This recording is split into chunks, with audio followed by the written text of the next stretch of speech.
Thank you. Thanks for taking the time out. So I wanted to start with this little anecdote.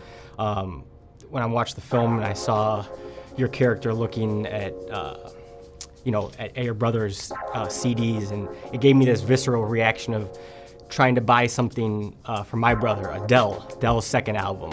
And I go to like the Coconuts record, and like Adele's in the movie. I know, yeah he's in the movie.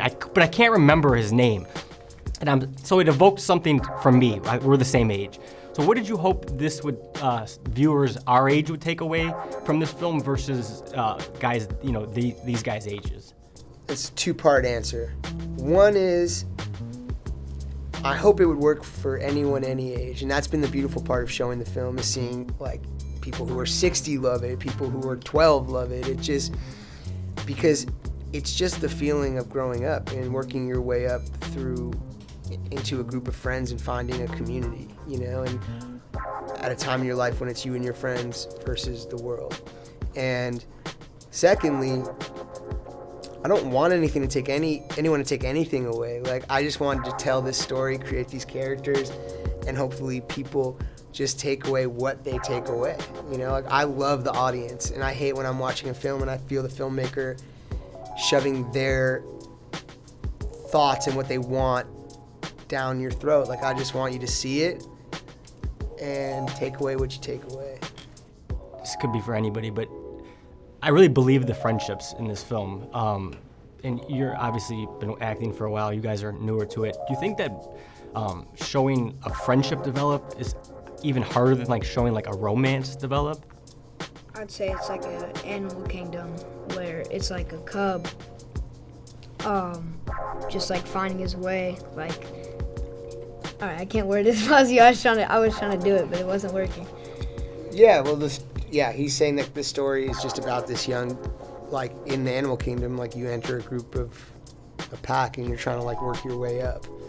But as far as correlating it to a romantic connection versus friendship, I think they're just two different ideas, two different thoughts. But I love their relationship in the film, and that's my favorite dynamic in the film is, even quietly how Ray will do things, even when he's setting up the board for him. It's just quietly demonstrating a ritual you're gonna do the rest of your life. And to him, he's just setting up a board for this kid, but for him, it's like this really meaningful thing that I know I remember forever, like the first time someone showed me how to do that. I really picked up on that, and I really liked how you leaned into that. You let us just to see the whole thing. How important was it that the skateboarding was, legit in the film? It was very important to me. Totally. And to me. Yeah, but I was like, I need to get my tricks off. Like, I need to get my tricks off. I gave you some wet trays in there, like five in a Definitely. row. I had some wet tricks in there. But yeah, it was just important. I feel like one of the main reasons was so important.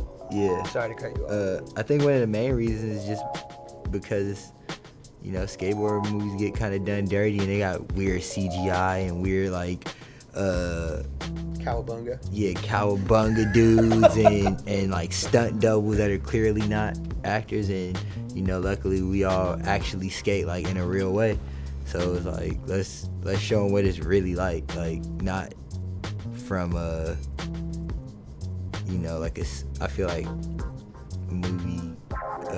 movie version production companies and yeah, stuff. like They're Hollywood like scared to like. So the last question I would ask is, skateboarding sort of gotten messed up in film.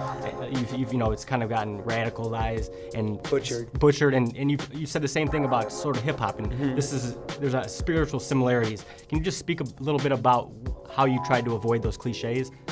I mean, the main ambition of the film was first and foremost to skateboarding, to make sure that skateboarding is respected, and that this isn't a place coming from a place of authority for me, but a place of like reverence and admiration.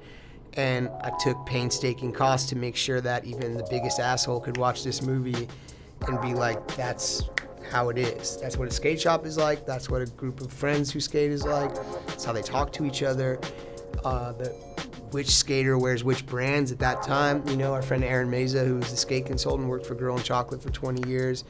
Obviously, all these guys are like, you know, the best it gets. But in hip hop, it's the same thing. You know, I grew up listening to rap music. That's the only music that to me is like Wu-Tang and Mobb Deep and Tribe are like the Beatles were to my parents. And so to me, it was important to frame an elegant film that could be viewed by someone who's even 80 years old and emotionally connect to it, but have the music be framed as important music, you know, not just like things kids listen to or a fad or something. Like hip hop is getting that respect, but it hasn't gotten that respect in film. Same with skating. So those were two major ambitions that I put years of protection into, you know? Totally. Thank you for the time. Thanks.